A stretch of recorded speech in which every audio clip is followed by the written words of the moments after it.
The taxi pulled up to the curb in front of a modest suburban house that my husband, Michael, and I had strained to buy 3 years ago. Michael quickly opened the car door, helping a gaunt, frail woman step out. It was my mother-in-law, Elizabeth. I hadn't seen her in only 6 months, and her appearance had deteriorated shockingly. Terminal lung cancer with metastasis had drained the life from a woman who was once as strong as an oak. Now, she was nothing but skin and bones. Her eyes were sunken into dark sockets that reflected an infinite weariness. I hurried over to take the old suitcase from Michael's hands. A potent smell of medication and antiseptic hit me, stinging my nose. Michael looked at me, a certain evasion in his eyes, and his voice was urgent, as if someone were chasing him. He told me to help his mother get settled in her room so she could rest. He needed to talk to me about something important right away.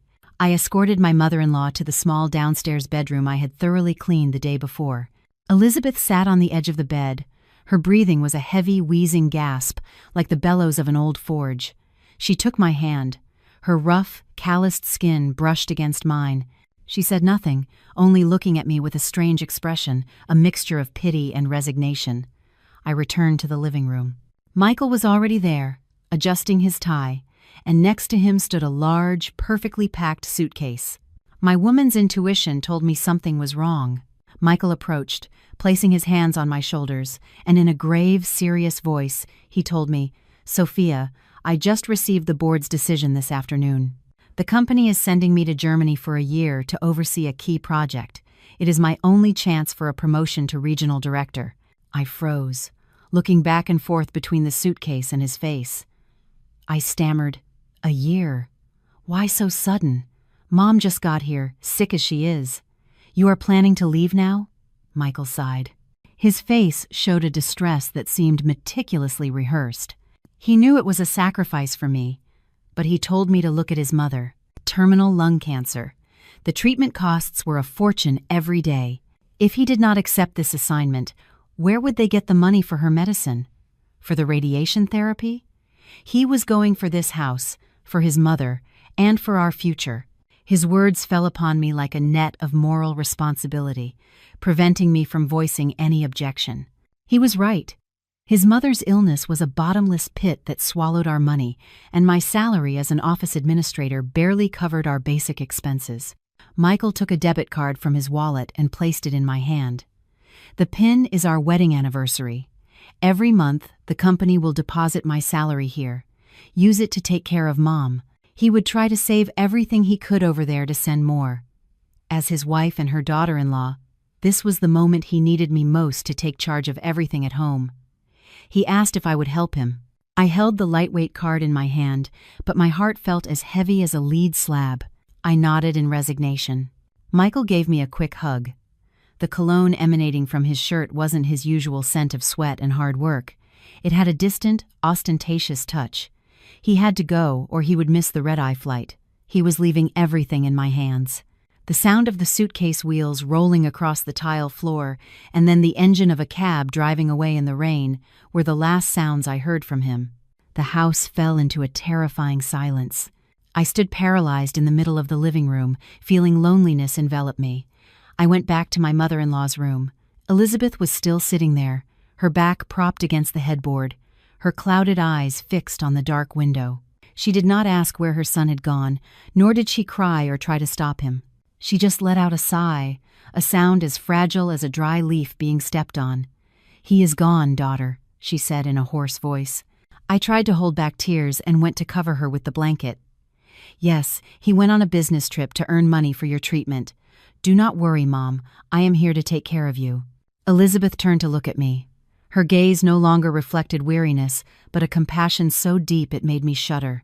She whispered, "You poor thing, my child. He is gone. Consider him gone for good." At that moment, I thought she was referring to Michael's long trip. I could not have known that in that ambiguous phrase, she was referring to a definitive departure, that of the humanity of her own son, the one she had brought into the world. Outside, the rain continued to pour, washing away the last traces of Michael and leaving the sick old woman and me alone in that empty house. 3 months passed, feeling as long as 3 centuries. My life had been turned upside down, trapped in a relentless cycle. The office, the hospital, and the kitchen, perpetually smelling of medicine. My mother-in-law's health deteriorated faster than expected. Gut-wrenching coughing fits tormented her day and night, preventing me from getting a single full night's sleep. Every morning, I arrived at the office with dark circles under my eyes and my spirits crushed. My boss had already reprimanded me twice for being late and for my lack of focus. But what could I do when every morning I had to clean her, change her adult diapers, and feed her pureed meals before I could leave the house? The money on the card Michael left me barely amounted to $500 a month.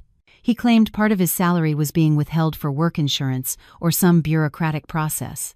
With $500, I could barely cover the diapers and some painkillers not covered by her insurance. All the expenses for food, bills, and daily life came from the small savings account I had been building since I was single.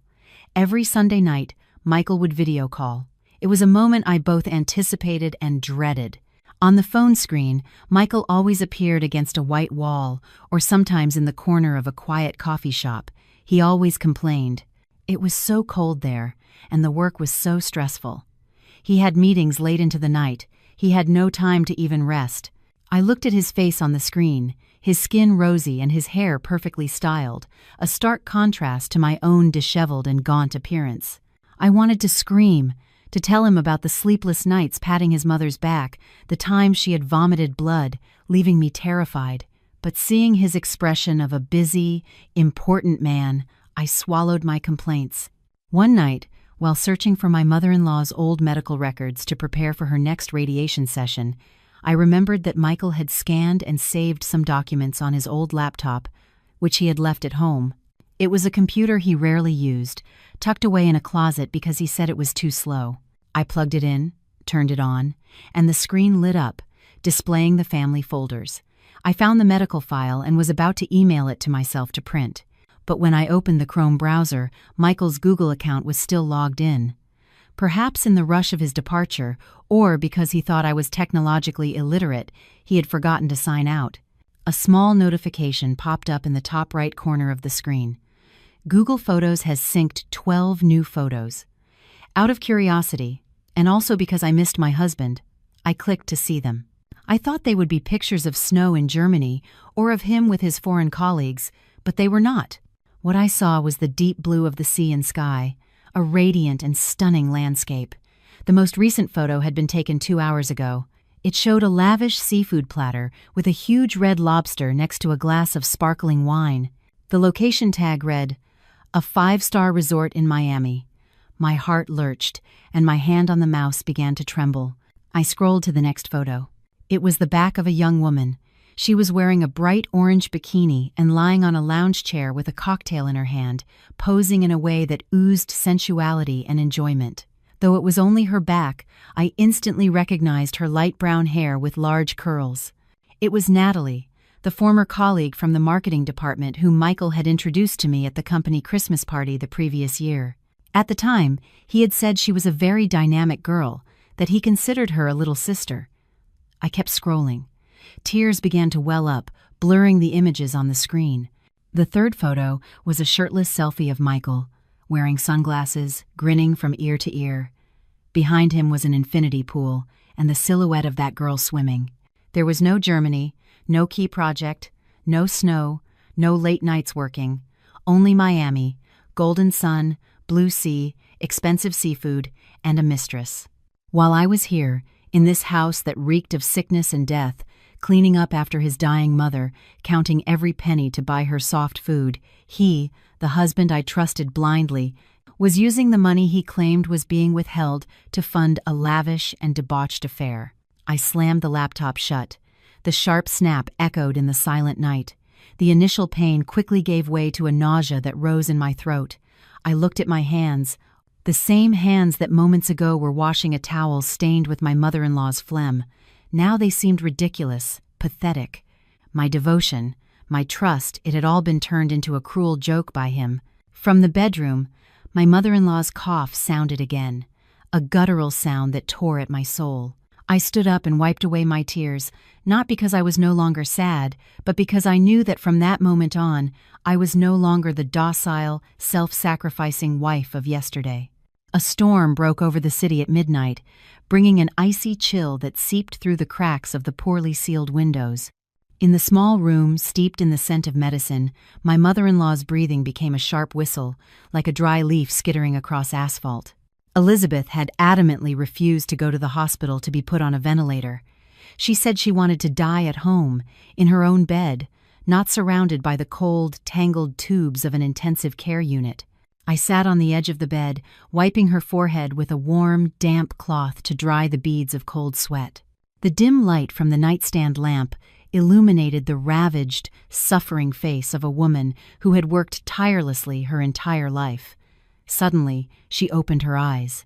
Her eyes, already clouded by illness, shone with a strange intensity, like an oil lamp burning brightest just before it goes out. She waved her bony hands in the air, searching for me. I took her hand. It was ice cold, all skin and bone, but she squeezed mine with incredible force. Her sharp nails dug into my skin, causing a sharp pain, but I dared not pull away. She looked at me, her lips moving, her ragged breath smelling of farewell. She whispered, her broken voice drowned out by the drumming of the rain on the roof. "Sophia, my child, Michael is a scoundrel. I know everything. I know where he is." My heart tightened. So she knew. The old woman, bedridden and seemingly detached from the world, knew the cruel truth I had just discovered. She had not said anything, not because she did not know, but because the pain was too great to put into words. Tears welled up in the wrinkles at the corners of her eyes, sliding down onto the pillow and dampening the fabric of my shirt. She struggled to sit up, pulling me closer, whispering in my ear as if she feared someone might hear, though only 2 lonely women remained in that house. "Good daughter, listen to what your mother is telling you. After you are finished with my funeral, go back to my hometown alone.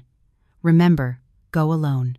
Go to the old kitchen and dig under that big ceramic crock where we used to keep the pickles, in the corner. I have hidden something there for you." Her voice faded away, lost in the roar of thunder that shook the sky. The hand gripping mine suddenly went slack and fell limply to the side of the bed. Her heavy, labored breathing stopped completely. The room plunged into absolute silence, broken only by the sound of the torrential rain, as if it wanted to wash away all the suffering of a lifetime. Mom was gone. I sat there, motionless, looking at her now peaceful face. I did not scream or despair. I just felt an immense emptiness taking over my mind. The only person I had left in this house, my silent ally, was gone forever. Trembling, I picked up my phone and dialed Michael's number. 1 ring, 2 rings. By the 10th, no one answered. I called again and again. On the 5th try, he replied with a terse, cold text message. "I am in an important meeting with the German partners to close a deal. Cannot talk. How is Mom?" Reading the message, a bitter laugh escaped my lips as tears streamed down my face. A meeting with German partners at 3 a.m., Chicago time. Or was he busy having a meeting in bed with his mistress at some luxury resort in Miami? Rage choked me. I typed each letter, my fingers trembling on the touchscreen. "Mom passed away. Come home." The message was sent, and the read receipt appeared instantly, but the only response was a prolonged silence. Outside, the rain continued to pour, cold and indifferent, like the heart of the man I called my husband. I took my mother-in-law's cold hand again and whispered, "Mom, rest in peace. I will go back to the town. I will find what you hid. I will not let your sacrifice be in vain." Michael did not come back. It was something I had expected, but when it was confirmed, I felt a cold ash in my heart. He used the excuse that the project was in a critical phase and that if he left now, he would have to pay a multi-million-dollar penalty. He promised to make it up to me later. At the funeral, my cell phone was solemnly placed next to Elizabeth's photograph. The screen showed a video call from Michael. He appeared in an immaculate black suit, his face contorted in grief, weeping dramatically through the screen. He cried out, "Mom, I am a terrible son. I could not make it back in time to see you one last time. Mother from heaven, bless me so that I may succeed and honor your memory as you deserve. The relatives and neighbors who came to offer condolences, seeing the scene, clucked their tongues in sympathy. They whispered among themselves, "Poor Michael, working so far away he could not even come back for his own mother's burial, but at least he said his goodbyes. You can see he has a good heart. Some even came over to comfort me. Be strong and handle everything for him. He left for the good of the family." I stood there, bowing my head in thanks, but inside, I felt absolute contempt. I looked at the face distorted by fake grief on the screen and remembered the photos of him laughing by the pool with his mistress. His performance was so brilliant that if I did not know the truth, perhaps even I would have been moved. But now, those virtual tears only made me sick. I handled everything alone, from the funeral arrangements to the cremation and greeting the guests. I moved like a shadow through the funeral home, unable to shed a single tear in public. My tears had already dried up inside during the months of caring for my mother-in-law. After the cremation, I took the urn with the ashes and Elizabeth's portrait and headed to her hometown. According to her last wishes, she wanted to be laid to rest there. Michael had sent me a message telling me to leave the ashes in a city columbarium to make visiting more convenient. I flatly refused. I knew she wanted to go home, to the place where she was born and raised, the place where she had buried the secret of her entire life. The bus rattled along, carrying me away from the noisy, polluted city toward the quiet but melancholic Illinois countryside. My mother-in-law's old one-story house stood at the end of a reddish dirt road. The weeds had grown so high, they almost concealed the entrance. The rusted iron gate creaked pitifully as I pushed it open. A smell of dampness and mustiness greeted me. I placed the urn with her ashes on the small, dust-covered mantel. I lit a candle. The smoke swirled in the silent space, creating an atmosphere of sadness and solitude. That night, I spread a mat on the floor, right below my mother-in-law's altar, listening to the crickets chirping in the yard and the wind whistling through the cracks of a broken window. I could not sleep. Elizabeth's gaze in the photograph seemed to watch me, both stern and pleading. Her last words on that rainy night echoed in my ears. Under the ceramic crock where we kept the pickles, in the corner of the kitchen, I lay there with my eyes wide open, staring at the water stains on the ceiling, waiting for dawn to unveil the last secret my poor mother-in-law had left me. I felt completely alone, but strangely, I was not afraid. In that desolate place, next to the ashes of a dead woman, I felt safer than in my modern city apartment, where lies and betrayal hid beneath the guise of a happy family. Just as dawn broke, with dew still blanketing the yard, I got up, took a small shovel I found in the shed, and headed to the old kitchen, a small building separate from the main house. It had been abandoned for years. Cobwebs covered the entrance, and a strong smell of dampness and cold ash washed over me. In a corner, just as my mother-in-law had said, was a large, heavy ceramic crock covered in the dust of time. It was the crock she used for brining pickles. With some effort, I pushed the crock aside, revealing a packed dirt floor, damp and uneven. My heart pounded. I started to dig. The surface was hard, but as I went deeper, the soil became softer. About 2 feet down, the shovel hit something hard, making a faint metallic sound. I set the shovel aside and used my hands to clear away the dirt. It was a rusty metal tin, the kind of Danish butter cookie tin that people used to gift each other for Christmas decades ago. The tin was carefully wrapped in several layers of thick plastic to protect it from moisture. Trembling, I carried it out to the yard, into the sunlight, to open it. The lid was sealed with rust, and I had to use the tip of the shovel to pry it open. Inside, there was no gold or jewelry as I had imagined, only a savings passbook from a small community bank and a sealed, yellowed envelope. I picked up the savings passbook and opened it to the first page. The number written there stunned me. I almost dropped it. $150,000. I rubbed my eyes and looked again, counting the zeros carefully. Yes, $150,000. The last deposit had been recorded 5 years ago. I could not believe my eyes. My mother-in-law, a woman who had spent her life working the land, who dressed so frugally she could not bring herself to throw away a shirt with frayed shoulders. Where had she gotten this enormous amount of money?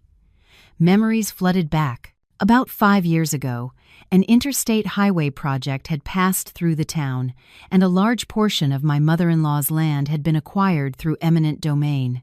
At the time, Michael had asked her about the compensation, but she had vaguely said it was just a few $1,000s, which she had put in the bank for her old age and future medical needs.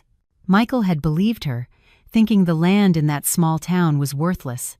He never imagined that patch of dirt held so much value. Why did she hide it from Michael? Why did she live in poverty, saving every penny, even when she was gravely ill, without daring to use that money for better treatment? I looked at the passbook and then at the sealed envelope still in the tin. Perhaps the answer was in there. Elizabeth had hidden that money for 5 years without saying a word to her only son. She preferred to suffer, to endure the pain, but she refused to give that money to Michael. A profound sadness washed over me. She had seen her son's true nature long ago. She knew Michael was greedy, vain, and unreliable. If that money fell into his hands, he would surely squander it on reckless schemes or a life of excess.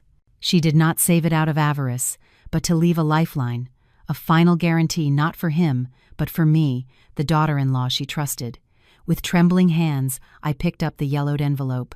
The glue had dried over time, and it opened easily. Inside was a document folded into quarters, a faded brown color, and a handwritten letter in purple ink. The handwriting was shaky but still legible. I unfolded the document first. It was an adoption certificate issued by the county clerk's office in 198X. The red seal, though faded, still had enough force to deliver a mortal blow to my mind. Names of adoptive parents: Matthew Thompson, deceased, and Elizabeth Thompson.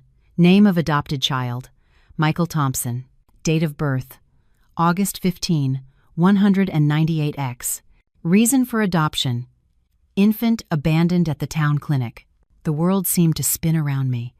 Michael was not my mother-in-law's biological son. He was an abandoned child whom Elizabeth had taken in and raised.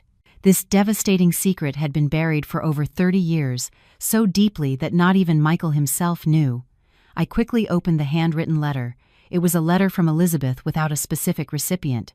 It seemed written for her own conscience, or for Michael's biological parents, should they ever appear, to those who gave birth to Michael. I found him at the doors of the clinic on a stormy night. He was barely 3 days old, his umbilical cord still attached. He was crying inconsolably from hunger and cold. My husband and I could not have children, so we saw him as a gift from heaven and decided to name him Michael. We swore to bury this secret so he could grow up in peace like any other child, never feeling the stigma of abandonment. I have dedicated my life to loving him, to caring for him, hoping he would grow into a good man. But perhaps blood is thicker than water. The older he got, the more distant, calculating, and selfish he became. My heart aches, but I still love him because he is the only son I have. Sophia, if you are reading this, it means I am already gone. I am leaving this money to you. I know you have suffered greatly because of him. Michael is not of my blood, but you have become the daughter I value most. I do not want you to be harmed. If he treats you well, give him a part. But if he behaves like a miserable wretch, it is all yours. Consider it compensation for the youth you have wasted. My tears fell onto the fragile paper. Every word from my mother-in-law was like a knife in my heart, but at the same time, it was a balm that healed my wounds. She had prepared for everything. She had looked out for me even from beyond the grave. She left me not just money, but the truth and the power to choose. The maternal love I had so admired in her for Michael was built on the infinite kindness of a stranger. She had loved her adopted son more than her own life, but in return, she received only ingratitude and coldness. I folded the letter and the certificate, placing them carefully in my purse. This truth was my weapon and my shield in the battle that was to come against my despicable husband. The secret of Michael's origin and the savings passbook with $150,000 were like a red-hot coal that both burned my soul and forged in me a will of steel. My phone vibrated in my pocket. A new message. I opened it. On the screen was the name, My Love, a name I had not yet changed, a bitter irony in my current situation. Michael had sent a photo of an endless white sand beach with a cheerful message. This weekend, the partners invited me to a resort in Germany. The scenery is beautiful. I wish you were here. At the end of the year, when the project is finished, they will give me a big bonus. I will make it up to you for everything, honey. I zoomed in on the photo, examining every detail. He thought I was a naive woman who knew nothing beyond the kitchen stove, easy to deceive. But he was wrong. In the bottom right corner of the photo, reflected in the glass of a round table, was the silhouette of Natalie, sitting with her legs crossed, holding a turquoise-colored cocktail. And in the distance, I could make out the clock tower characteristic of a famous Miami resort I had always dreamed of visiting, but which Michael always dismissed as too expensive. Germany. He was putting on a clumsy play to hide his life of luxury, built on his wife's sweat and tears. I took a deep breath, suppressing the anger rising in my throat. This was not the time for a jealous scene or to unmask him. I needed him to come back immediately, and the only thing that could lure a greedy man from his den of pleasure was money. I typed a reply, each word carefully weighed, like a hunter setting a trap. I am in your mom's town dealing with her affairs. Today, while cleaning the house, I found a metal box that Mom had hidden under the kitchen floor. Inside, there is a will, deeds, and some very important documents about your origin that she never mentioned. It looks like she left a very large inheritance. You should come back as soon as possible to sign the papers. Otherwise, I do not know how to handle this with the county office. Barely 2 minutes after I sent the message, my phone rang nonstop. It was Michael. I let it ring 3 times before answering, keeping my voice calm with a touch of feigned exhaustion. Yes, Michael. On the other end of the line, Michael's voice was agitated, unable to hide his excitement. What did you say? What box? What inheritance? Mom had no money to leave anything. I answered in a monotone voice. I am not sure, but I saw property deeds, a bunch of papers. The clerk at the county office says it is very important and that the presence of the only son is required to resolve it. If you do not come, they will not let me touch anything. Michael was silent for a second. Then his tone changed instantly. His voice became affectionate and urgent to a point that sounded false. Okay. I will try to ask my boss for permission to come back for a few days.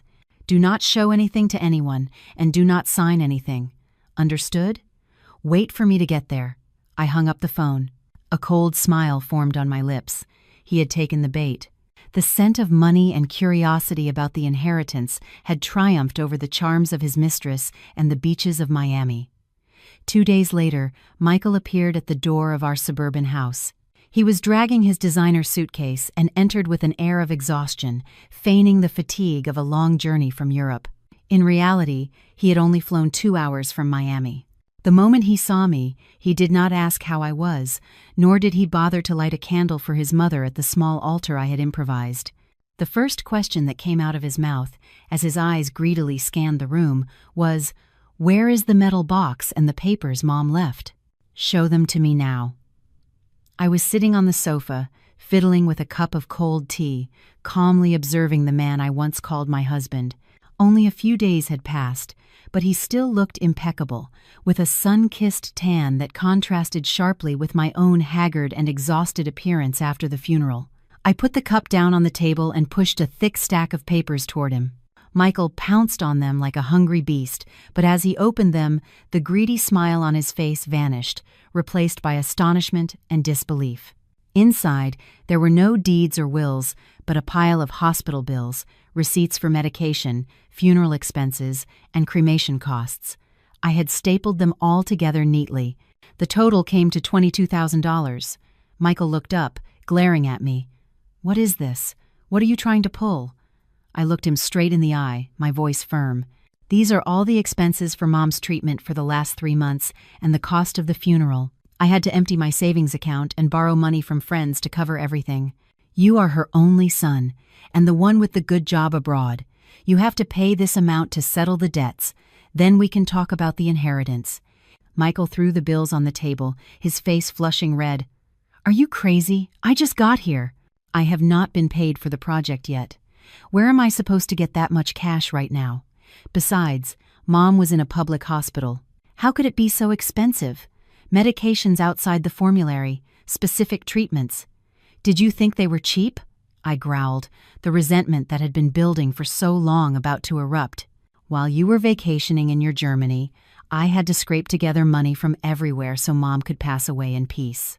You have not contributed a single cent or a single day of care, and now the first thing you ask about is the inheritance. Michael was caught. His gaze became evasive. He softened his tone, trying to reclaim his image as a responsible husband. I know you had a tough time, but we will sort out the money. The important thing now is Mom's will. I need to know what she left so I can take care of everything properly. Give me the real box. I saw through his dark soul. He had no intention of paying the debts. He just wanted to take whatever was left. His greed and indifference were now laid bare, without the cloak of respectability he used to wear. The box and the important documents are in a safe in her hometown. I stood up, brushing off my sleeves as if to remove some invisible dirt. If you want to see them, you will have to come with me. There, before Mom's spirit, we will talk things out clearly. Michael frowned, annoyed at having to travel again, but his greed won. He nodded. Fine, let's go. I need to light a candle for Mom, too. What a hypocritical thing to say. He was not going back for his mother. He was going back because he believed a treasure was hidden under the roof of that humble house. The house in the small town greeted us with a sepulchral silence. The afternoon sun cast long, uneven patches of light across the old tile floor, dust motes dancing in the air, thick with the scent of time. I led Michael to the back room, where I had placed a small safe I had just bought to store the important evidence. Michael stood behind me, his breathing shallow and anxious. I turned the combination dial. The lock clicked open. I took out the yellowed adoption certificate and my mother-in-law's handwritten letter and placed them on the wooden table in the center of the room. Look, this is what Mom wanted you to know. Michael picked up the paper. At first his expression was one of curiosity, but soon his hands began to tremble violently. His face drained of color, going from red to a deathly pale. He read the word adoptive over and over. He stammered, unable to form a coherent sentence. What? What is this? This is a joke. This paper is fake. I calmly poured a glass of water, my voice cold. It is a document with the official seal of the county clerk's office from that time. Look at it closely. Mom kept this secret for over 30 years. You are not her biological son. You are a baby who was abandoned at the clinic, and she took you in. Impossible. You are lying, Michael shouted, crumpling the paper in his hand. I am her only son. She spoiled me rotten. How could I be adopted? It is precisely because she loved you more than her own flesh and blood that she hid it from you your whole life. I looked him straight in the eye, my gaze sharp. But how did you repay her? You abandoned her on her deathbed to go party with your mistress. You let her die alone. Michael froze. His initial aggression vanished in the face of the overwhelming secret and the raw truth I had just revealed. He collapsed into a chair, clutching his head, his face a mask of confusion. His pride as the only son, the authority he had always assumed to decide everything in the family, crumbled in an instant. I delivered my final blow. I took out a will I had drafted myself, based on my mother-in-law's instructions and with legal advice on inheritance rights, and placed it in front of him. Mom knew you were not her blood, and seeing your behavior, she wrote down her last wishes. This old house and the land, she leaves to me as compensation for taking care of her. As for you, I paused, watching his expression. According to the law, an adopted son has the right to inherit, but he must also assume the deceased's debts. That $22,000 debt from the hospital, plus the loan Mom took from the bank last year to fix the house, which has not been paid off yet, you will have to assume half of it. Michael's head snapped up, his forehead beaded with sweat. He was already drowning in debt from gambling and from supporting Natalie. Hearing that he had to take on more debt, he turned pale with fear.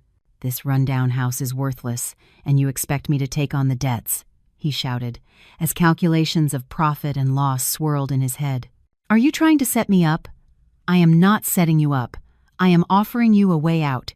I took the divorce papers, already signed by me, out of my bag. Let's get a divorce. I will keep this house and assume the entire $22,000 debt. In return, You sign the papers. We will have no more ties, no shared assets or debts. You will be free, without burdens, without the responsibility of honoring someone you share no blood with." Michael grabbed the divorce papers, examining each clause. His gaze flickered, calculation reflected in every line on his face. He was weighing his options. On one hand, a debt of over $22,000, responsibility for a deceased adoptive mother, and a townhouse he considered useless. On the other, freedom, shedding the burden that I and this family had become so he could go off with his young, attractive mistress. He cleared his throat, trying to sound magnanimous, but he could not hide his relief. "Are you sure? You will take on the entire hospital debt and never ask me for alimony or anything else?" "I am sure," I replied, my voice firm and devoid of emotion. "I just want this house as a place to honor Mom. You go your own way." Michael smirked, the smile of someone who believes he has just shed an enormous weight. He took out a pen and signed the divorce papers. His signature was quick and decisive, as if severing 15 years of marriage without the slightest hint of nostalgia. "As you wish. If you like dealing with problems, that is on you. I have signed.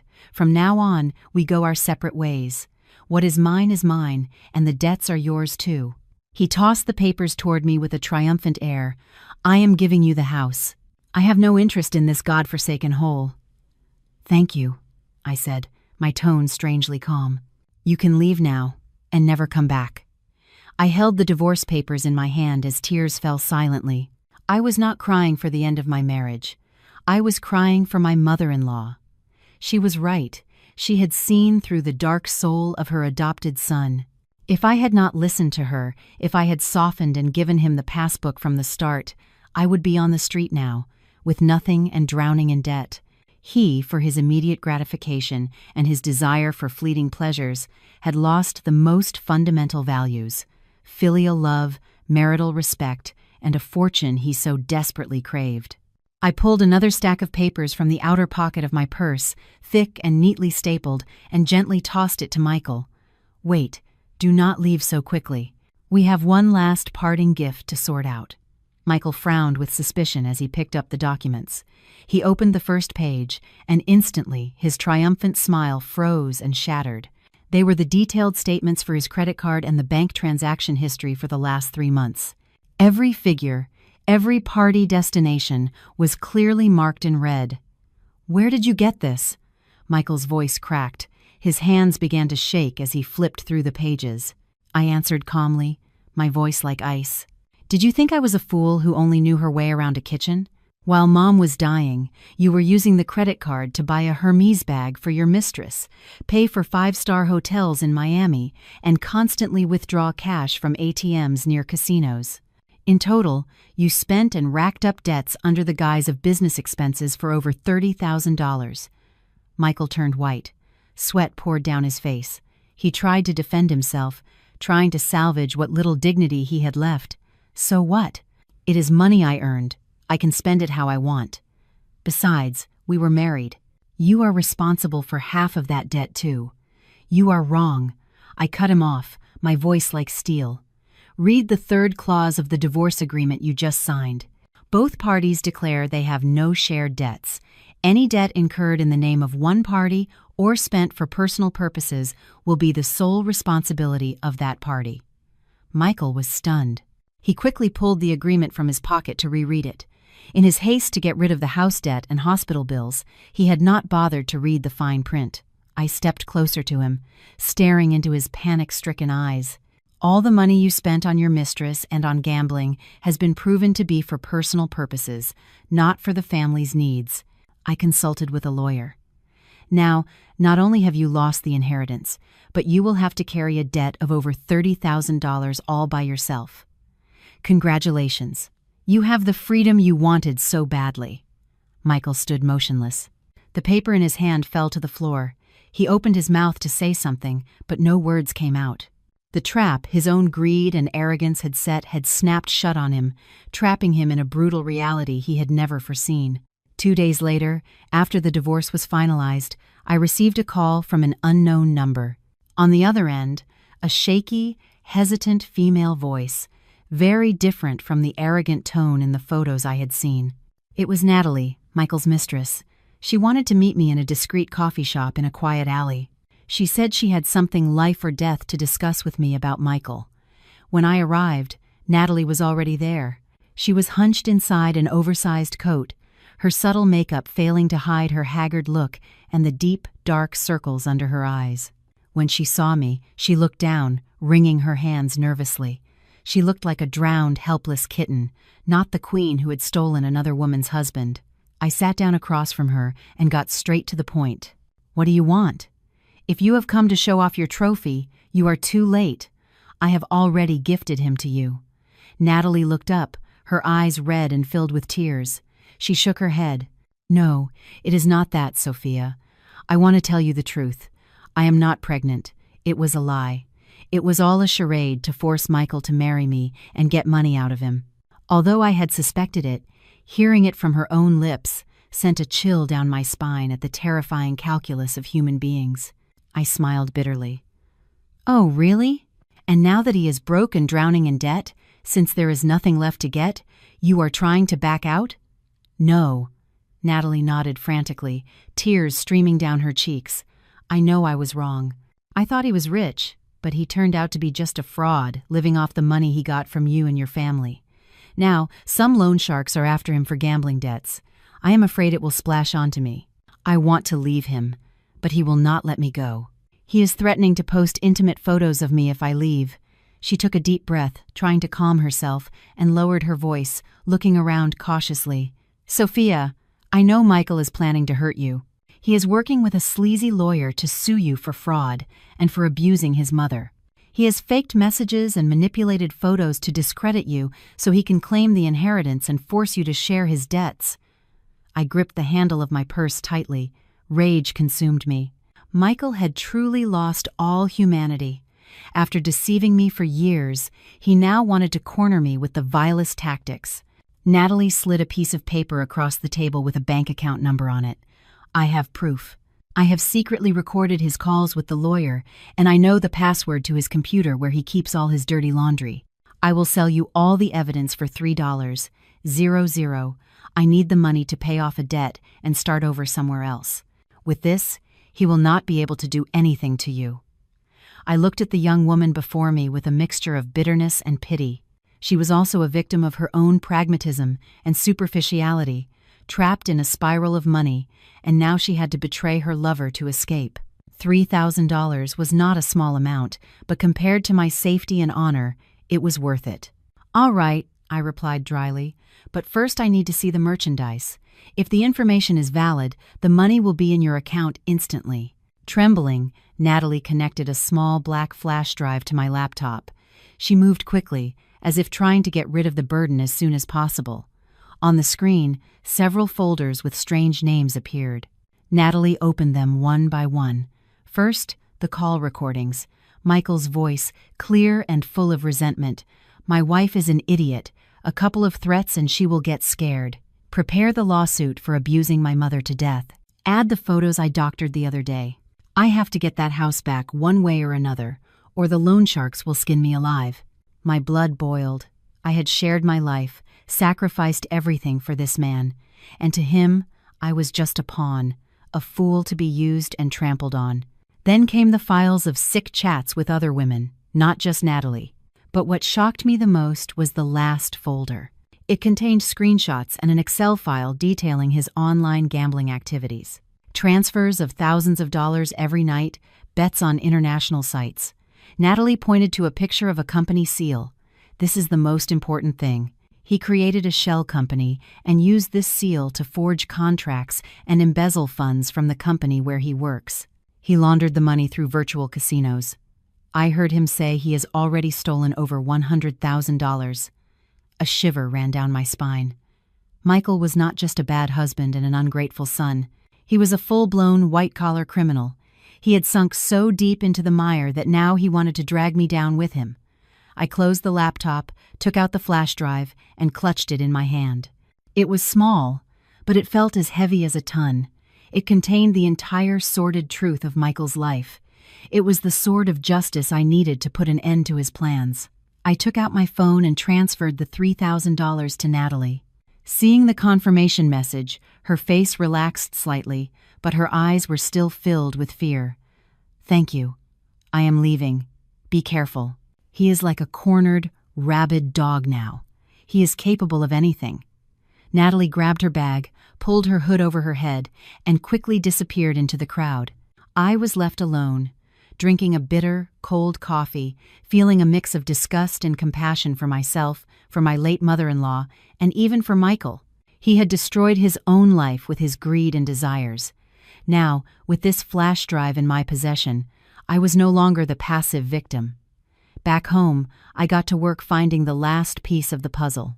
According to Natalie, Michael had a secret compartment behind the bookshelf in his old home office. I called a locksmith, telling him I had lost the key. After nearly an hour, he managed to open the complex electronic lock. Inside was a tightly shut metal box. I used a crowbar to force it open. Inside was a document. It was a will, but not my mother-in-law's. It was a fake one Michael had commissioned from his lawyer. In it, Elizabeth left all her assets, including the town property and the money Michael suspected she had, to her only son. What chilled my blood was the date on the document. On that day, my mother-in-law was in a deep coma in the hospital, connected to machines. How could a person in a coma get up and sign a will? The signature was a shaky scrawl, but when compared to old letters from my mother-in-law, the forgery was obvious. Michael had guided her hand, or worse, he had faked the consent of a dying woman to legitimize his greed. Tears of rage streamed down my cheeks. In his mother's final moments, while I was watching over her through the nights, he was busy plotting how to steal her last breath.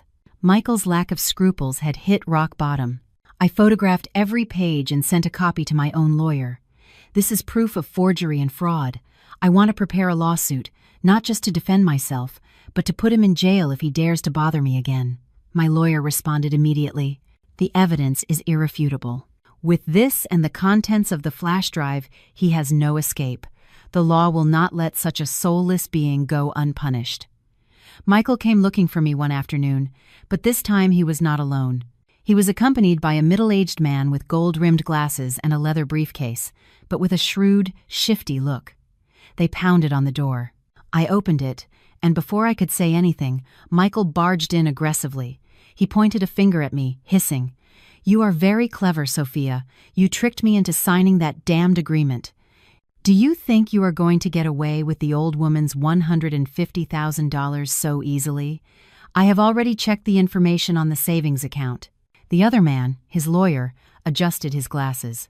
"Good afternoon. I am Mr. Perez's legal representative. My client alleges that he was deceived and coerced into signing the asset division agreement. We request its annulment and a new division of the inheritance." I smiled bitterly and invited them to sit, not offering them any water. Coerced? He is a grown man in his right mind who signed with his own hand before a judge. Now that he sees the money, he wants to back out. Michael slammed his fist on the table. "What game are you playing? If you do not share the money, I will post on social media that you had lovers and abused my mother to death. I will get you fired. I will make it so you can never get back on your feet."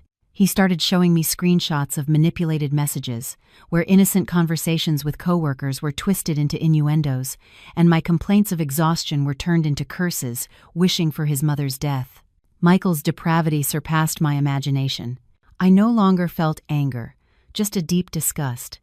The man I had shared my life with was a demon willing to trample on his ex-wife's honor and his mother's memory for money. Silently, I activated the recorder I had prepared under the table. I let him talk, let him spew all his garbage so he could tie the noose around his own neck. When he was finished, I went to my room and got the laptop and all the documents I had gathered. I placed the small flash drive on the glass table. "Before you sue me for abuse or fraud, I suggest you watch this. Here is all the evidence of Mr. Fresh. Perez's embezzlement, his money laundering through betting, and most importantly, the proof that he forged my mother's will." I pushed the fake will toward them, and next to it, a copy of the medical report proving that on the date of the signature, my mother-in-law was in a deep coma, forgery of documents and fraud. The lawyer present here will know better than I how many years in prison that carries. And you, Mr. Perez, how do you think the CEO of your company will react when he receives the recording of you planning to embezzle from the company? Michael's face turned as white as a sheet. The pale lawyer picked up the medical report and looked at it in horror. He realized he had gotten involved in a serious criminal case. Mr. Perez, you did not tell me any of this. He quickly gathered his things. This has signs of a felony. I cannot participate. I have to protect my license. The lawyer rushed out, leaving Michael alone, cowering like a cornered rat. His arrogance had vanished, leaving only fear. "What are you going to do, Sophia?" he stammered. "Are you going to send me to prison?